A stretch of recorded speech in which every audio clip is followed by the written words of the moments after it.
Assalamualaikum warahmatullahi wabarakatuh. Apa kabar anak-anak sekalian? Semoga selalu dalam keadaan sehat ya.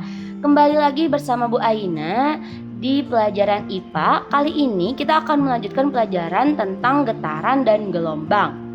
Namun sebelum Ibu bahas tentang getaran dan gelombang, ayo kita praktekkan. Coba kalian pegang pangkal tenggorokan kalian sambil kalian berbicara. Atau boleh deh sambil teriak juga gak apa-apa. Nah, ketika kalian melakukan itu, apakah kalian merasakan sesuatu? Apakah ada sesuatu yang bergetar di tenggorokan kalian? Lalu kenapa ya saat mulut mengeluarkan suara atau bunyi, pada tenggorokan kita itu terasa adanya getaran? Nah, untuk menjawab ini, mari kita simak pelajaran hari ini. Hari ini, Ibu harapkan kalian mampu menganalisis fenomena getaran dalam kehidupan sehari-hari serta menghitung frekuensi dan periodenya. Lalu kalian juga dapat membedakan karakteristik gelombang transversal dan longitudinal melalui pengamatan atau simulasi. Nah, apa itu getaran? Getaran itu adalah gerakan bolak-balik suatu benda dalam selang waktu tertentu melalui titik kesetimbangannya. Lalu apa sih titik kesetimbangan? Nah, titik kesetimbangan itu titik di mana benda akan berada di posisi diam apabila tidak diberi gangguan atau gaya. Jadi benda tersebut kalau dia tidak diberikan gaya, dia itu nggak akan bergerak atau di sini gerakannya bolak-balik gitu ya. Nah, tapi kalau kita kasih gangguan, kalau kita kasih gaya, maka benda tersebut akan bergerak. Apa aja sih contoh-contoh getaran? Nah, kalau kalian mungkin pernah menemukan ya jam dinding yang ada bandulnya tuh yang di bawah. Mungkin di rumah kakek nenek kalian atau mungkin dilihat di film gitu ya. Nah, itu gerakannya itu akan selalu bolak-balik ke kanan ke kiri, ke kanan ke kiri gitu ya. Konsisten gitu gerakannya. Lalu ada juga membran speaker. Coba kalian rasakan kalau lagi memutar lagu misalkan. Ada getaran yang dirasakan di bagian bulatan pada speaker itu gitu ya, atau membran speaker itu. Nah, itu juga termasuk contoh getaran. Atau mungkin di sini ada yang suka bermain gitar. Ketika senarnya itu dipetik, dia juga akan bergetar. Nah, itu juga sama contoh dari getaran. Tadi dibilang kalau yang namanya getaran itu gerakan bolak-balik. Tapi kalau orang yang lagi jalan mondar-mandir sama gerakan bandul yang bolak-balik, apakah keduanya disebut dengan getaran? Atau bukan getaran? Lalu jelaskan alasanmu kenapa itu disebut getaran atau bukan getaran. Tuliskan jawabannya di buku latihan ya. Nah, bagaimana sih satu getaran itu dapat terbentuk? Di sini Ibu punya gambar bandul. Terus ada kodenya, ada A, B, dan C. Artinya itu ada titik A, bandul di posisi titik A, bandul di posisi titik B, bandul di posisi titik C. Ini satu bandul ya, bukan ada 3 bandul, tapi bandulnya ada satu, namun dia bergerak ke titik A, B, C gitu ya. Nah, satu kali getaran itu adalah saat benda bergerak dari titik A, B, C, B, A. Atau kalau kita misalkan mau digerakinnya dari kanan, diganggunya gitu ya, dikasih gayanya, bisa juga dia bergerak bolak-baliknya dari C, B, A, B, dan kembali lagi ke C. Tapi kalau cuma A, B, C, maka dia hanya berlaku setengah getaran saja. Atau C, B, A itu juga cuma setengah getaran. Kalau A, B, C, B berapa ya? Kalau cuma A, B itu juga berapa ya? Nah, kalau misalkan A, B, C setengah, berarti A, B setengah dari setengah, ya 1/4. Kalau A, B, C, B berarti 3/4. Simpangan terjauh pada bandul yaitu pada titik A atau titik C. Di sini bandul bergerak dari B ke A itu paling jauhnya, atau bisa juga B, C. Jadi simpangan terjauhnya B, A atau B, C. Simpangan terjauh ini dinamakan dengan amplitudo. Titik B merupakan titik setimbang, artinya posisi apa tadi? Diam ya. Ketika dia tidak diganggu gitu, ada setimbangnya yang B. Jarak dari titik B pada selang waktu tertentu disebut dengan simpangan. Misalkan jarak dari B ke C berapa, jarak dari B ke A berapa, itu kita bisa mengukur gitu ya. Nah, Ada besaran-besaran fisika yang harus kalian ingat dan kalian pahami juga. Pertama ada yang namanya amplitudo. Di sini dilambangkan dengan huruf A besar, simpangan terjauh benda dari titik kesetimbangan, atau disebutnya dengan simpangan maksimum gitu ya. Jadi titik paling jauh benda itu sampainya tuh kemana gitu, itu adalah amplitudo atau ke titik yang mana. Nah, simpangan yaitu jarak antara kedua kedudukan benda yang bergetar dengan titik kesetimbangan. Jadi jarak antara kedudukan benda yang bergetar dengan titik kesetimbangan. Jaraknya berapa? Diukur gitu ya, kita bisa mengukurnya, dan satuannya adalah meter. Lalu ada yang namanya periode. Di sini dilambangkan dengan T, yaitu waktu yang diperlukan untuk melakukan satu kali getaran.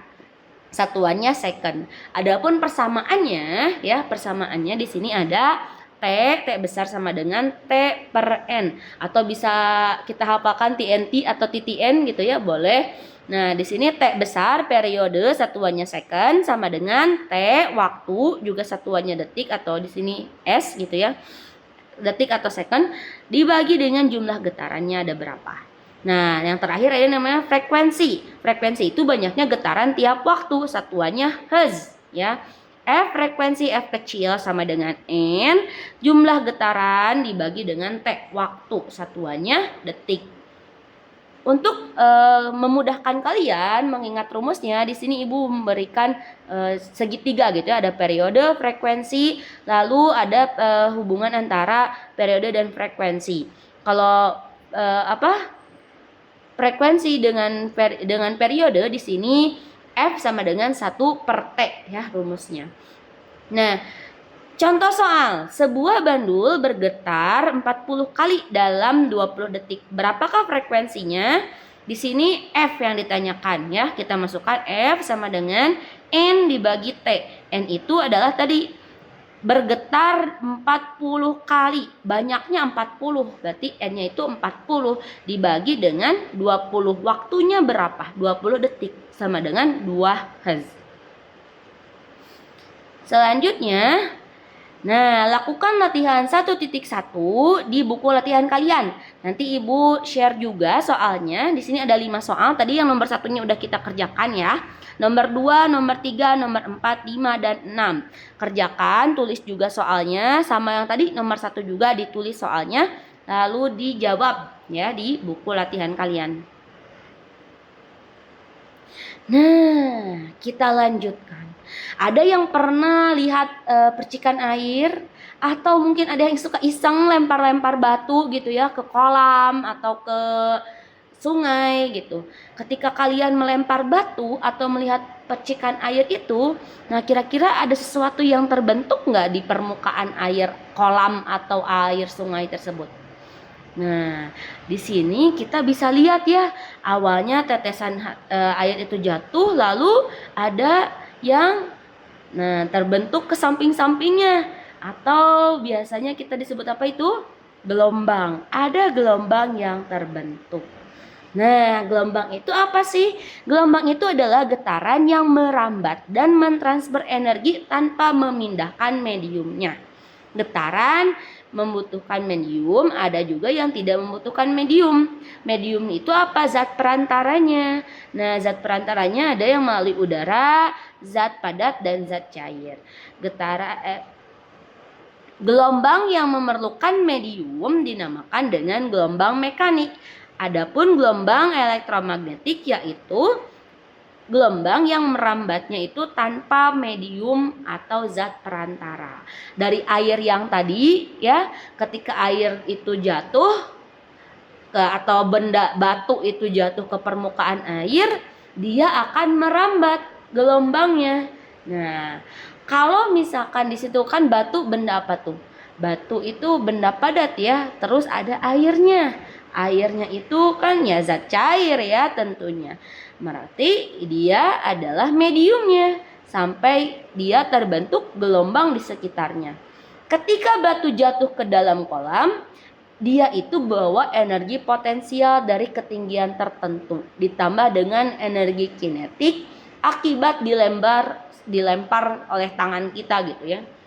Energi tersebut berubah menjadi gangguan atau getaran air di sekitar batu saat tercemplung. Energi kemudian diteruskan ke segala penjuru kolam sehingga kamu akan melihat pola-pola yang melingkar.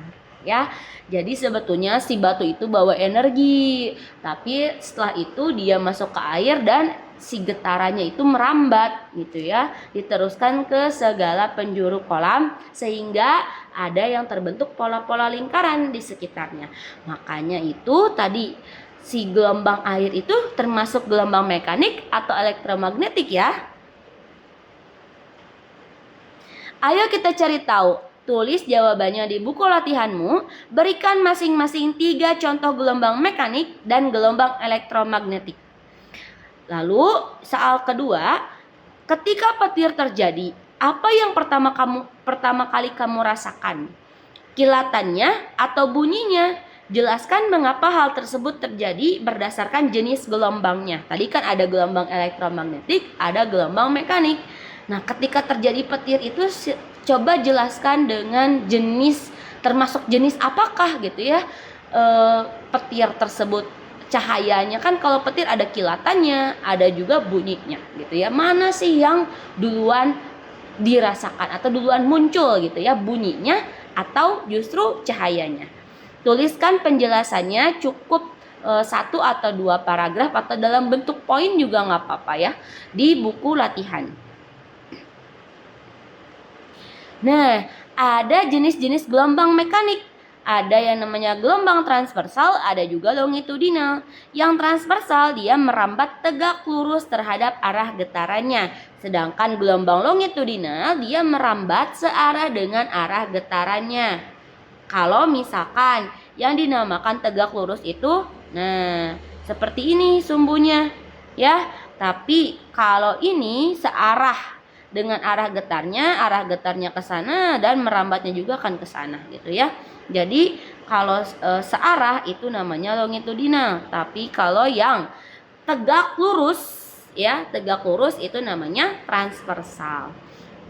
Pada gelombang transversal disebut dengan satu gelombang itu kalau terbentuk yang namanya satu bukit dan juga satu lembah. Nah, yang biru ini bertanda biru itu artinya dia satu gelombang. Kalau misalkan dari hanya sampai titik ini berarti titik C dia hanya setengah gelombang. Ya, kalau satu gelombang itu dari A sampai ke E. Kalau cuman A, B, C artinya dia hanya setengah gelombang. Nah, kalau di gambar ini ya kita juga bisa mengamati ada apa aja. B ini, titik B ini ada garis putus-putus. Nah, di sini namanya amplitudo. Artinya apa? Gelombangnya itu mencapai puncaknya. Tertingginya itu berapa? Nah, itu titik puncaknya itu dinamakan dengan amplitudo. Lalu ada yang di sini nih, ini namanya lambda. Ya, lambda itu panjang satu gelombang. Apa? Panjang satu gelombang. Satu gelombang tadi ingat dari A, B, C, D, E. Berarti jaraknya itu berapa? Nah, itu dinamakan dengan satu lambda. Dari C ke E itu hanya setengah lambda ya. Nah, selanjutnya ada yang namanya gelombang longitudinal. Gelombang longitudinal ini dia merambat searah dengan arah getarnya. Disebut dengan satu gelombang itu kalau ada yang namanya regangan dan rapatan. Ini satu regangan, ini satu rapatan. Ya, berarti dia satu gelombang. Kalau satu lambda juga di sini ya, disimbolkan. Satu lambda itu satu regangan, satu rapatan. Kalau cuman ada rapatannya aja berarti dia setengah lambda. Untuk memperkuat pemahaman kita tentang gelombang transversal, di sini Ibu sudah menyajikan satu soal untuk mengetahui jumlah gelombang, amplitudo, periode, panjang gelombang, cepat rambat gelombang, serta jumlah gelombang selama 2 menit. Pertama, mari kita amati gambar terlebih dahulu. Di sini ada sebuah gambar gelombang transversal gitu ya, yang panjangnya 30 cm.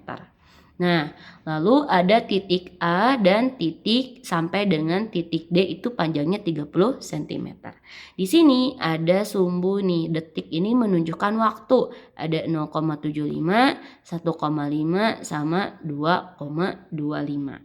Oke, yang pertama langsung aja kita coba jawab untuk jumlah gelombang. Untuk mengetahui jumlah gelombang, seperti yang udah kita pelajari bahwa satu gelombang itu adalah satu bukit, satu lembah. Mari kita hitung berapa banyak bukit dan lembah pada gambar ini. Pertama, ada satu bukit, ada satu lembah, dan ada bukit yang kedua. Kalau satu bukit, satu lembah artinya dia satu gelombang, maka satu gelombang itu dia berhenti di titik C. Kalau dari C, G, D itu artinya berapa? Nah, dia adalah setengah gelombang. Berarti 1 tambah setengah gelombang atau setengah gelombang. 1/2 gelombang gitu ya. Nah, berapa? Jadi 1,5 gelombang. Jumlah gelombang pada gambar ini adalah 1,5 gelombang ya. Oke, boleh kita tulis di samping yang poin A. Misalkan poin A sama dengan 1,5 gelombang ya. Yang poin B di sini kita tandain amplitudonya. Amplitudo itu apa? Puncak tertinggi atau titik tertinggi yang dicapai gitu ya oleh gelombang ataupun getaran. Kalau di sini konteksnya gelombang, artinya ada puncaknya. Puncaknya ditunjukkan oleh yang E dan juga G. Lalu ada garis putus-putusnya ini nih. Garis putus-putusnya ini dia menunjukkan bahwa ketinggian puncaknya itu adalah 2 cm. Atau kita bisa tuliskan amplitudo sama dengan 2 cm. Atau kita ubah nih ke dalam bentuk meter jadi sama dengan 0,02 meter. 0,02 meter. Dari mana? Dari 2 dibagi 100. 0,02 meter. Ya. Selanjutnya yang C, periodenya berapa? Sama aja kayak kita tadi di getaran. Rumusnya itu adalah T sama dengan T dibagi N. Periode itu adalah waktu yang ditempuh untuk terbentuknya satu gelombang. Seperti yang udah kita tahu, satu gelombang itu sampai C. Ya, waktunya berapa? Waktunya bisa kita tahu dari sini nih ya, 1,5. Jumlah gelombangnya ada berapa? Sampai 1,5 itu ada 1. Kita tinggal masukin aja. T-nya itu waktunya 1,5 dibagi dengan jumlah gelombangnya 1. Jadi periodenya adalah 1,5 sekon. Ya. Yang C 1,5 sekon. Kita tulis T sama dengan T per N ya. Sama dengan 1,5 dibagi 1 sama dengan 1,5 sekon. Nah ya. Kalau kalian di buku lebih rapi ya. Ini ibu soalnya agak sulit nih nulisnya. Oke, kita lanjutkan yang D. Yang D itu adalah panjang gelombang atau lambda. Nah ya, yang D di sini. Yang D, lambda, kita bisa mengetahui menggunakan persamaan ini nih. S dibagi N ya. Atau S-nya itu adalah panjangnya. Nah, panjangnya ini udah diketahui panjangnya adalah 30 cm. 30 dibagi dengan N-nya berapa? Jumlah gelombang sepanjang 30 cm ini ada berapa jumlah gelombangnya? Betul, ada 1,5 gelombang dibagi 1,5 sama dengan berapa? Ya, 20 cm. Artinya lambdanya 20 cm. Atau kita ubah dalam meter berapa? 0,2 meter. Nah, selanjutnya cepat rambatnya berapa? Cepat rambatnya itu adalah V sama dengan apa tadi? Ya, V sama dengan lambda dibagi T sama dengan berapa nih? Lambdanya adalah 0,2 dibagi dengan T-nya berapa? Ya, T-nya itu yang tadi nih. Nah, T-nya 1,5. 1,5 berapa? Ya, sama dengan 0,13. Karena di sini kita pakainya meter dan ininya udah second ya, kita masukinnya 0,13 meter per second. Oke. Sekarang kita lanjutkan untuk menjawab soal yang terakhir nih. Nah, untuk soal yang terakhir yaitu menentukan jumlah gelombang selama 2 menit. 2 menit kita ubah dulu ke detik. Berapa? 2 dikali 60 detik sama dengan 120 second atau 120 detik. Nah, untuk mengetahui jumlah gelombangnya kita bisa menggunakan persamaan. Nah, ini ya, periode sama dengan T waktunya dibagi N ya. Nah, sama dengan periodenya. Periodenya berapa di sini? 1,5 sama dengan T waktu yang kita inginkan adalah 120 second dibagi dengan N jumlahnya berapa. Nah, kalau udah kayak gini gimana? Ya, kita tinggal kali silang aja ya. Sama dengan Ibu coba ubah pakai warna lain deh. Hijau. Nah, sama dengan N ya. Nah, sorry. Ya, biarin. N sama dengan di bawahnya. Kita boleh pindahin di bawah biar agak luas. Nah, ini nih udah dipindahin ke sini ya. Kita kali silang ini. Bentar. Nah, kita kali silang jadi kita ubah ke sini. Nah, N sama dengan berapa? Iya. Nah, yang 1,5-nya dikebawahin. 120 dibagi 1,5. Hasilnya berapa? Mari kita hitung dulu. 120 dibagi 1,5. Hasilnya adalah 80 berapa? 80 gelombang ya. 80 gelombang. Oke, itu untuk contoh soalnya. Sekarang Ibu akan kasih kalian kuis. Silahkan isi kuis yang telah Ibu bagikan di grup. Lalu selesaikan ya, seluruh soalnya harus selesai hari ini. Untuk catatannya silahkan catat yang telah Ibu sampaikan dari awal tadi kita bahas sampai semua contoh soal dan juga latihan-latihannya jangan lupa untuk dikerjakan. Oke, terima kasih banyak. Nanti kita bahas di pertemuan selanjutnya. Sampai ketemu lagi. Wassalamualaikum warahmatullahi wabarakatuh.